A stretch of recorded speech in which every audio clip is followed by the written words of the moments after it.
ఎడారిలో సెలయేర్లు. జూన్ 5.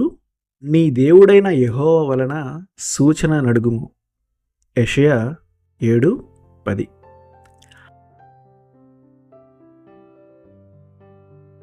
అసాధ్యమైన దాన్ని అడుగు, చేయగలడు నీ దేవుడు.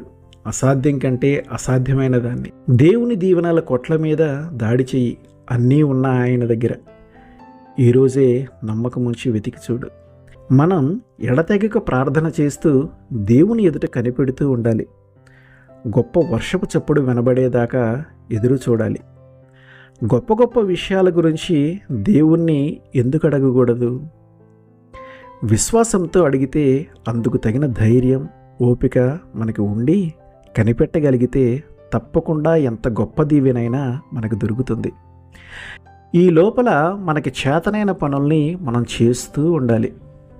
మనం గాలిని సృష్టించలేం, మన ఇష్టం వచ్చినట్టు దానిని తిప్పలేం. కానీ అది వచ్చినప్పుడు దాని ద్వారా లాభం పొందటానికి మన తెరచాపల్ని ఎత్తగలం కదా. విద్యుత్ శక్తిని మనం తయారు చేయలేం, కానీ అది ప్రవహిస్తున్న తీగిని అమర్చి దాని చేత పని చేయించవచ్చు. అలానే పరిశుద్ధాత్మను మనం శాసించలేము, కానీ మనల్ని మనం దేవుని సమక్షంలో నిలబెట్టుకొని ఆయన ఇష్టప్రకారం పనులు చేయటం ద్వారా ఆయన ఆత్మావేశంలోకి రాగలం కదా. గడిచిపోయిన కాలంలో జరిగినట్టు ఇప్పుడు కూడా అద్భుతాలు ఎందుకు జరగవు? ఏలియా ఎవరికి ప్రార్థించాడో ఆ దేవుడు ఇప్పుడు లేడా? ఉన్నాడు.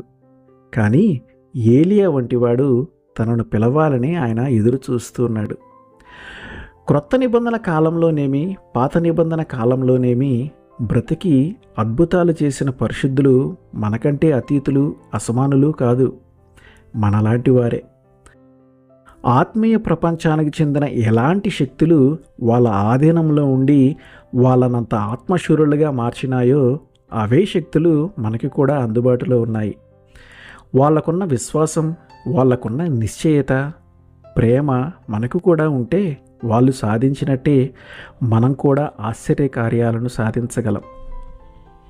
మన నోట్లో కదలాడిన ఒక చిన్న ప్రార్థనా వాక్యం దేవుని అగ్నిని, నేలని తడిపే వర్షాన్ని దిగిరమ్మన్న ఆజ్ఞ అవుతుంది. ఏలియా వర్షం కోసం, అగ్ని కోసం ప్రార్థించినట్టు మనం కూడా ఒక్క మాట పూర్తి నిశ్చయతతో కూడిన విశ్వాసంతో చెప్పగలిగితే అదెంతో మహిమాన్వితమైన మాటగా ఉంటుంది. ఆమేన్.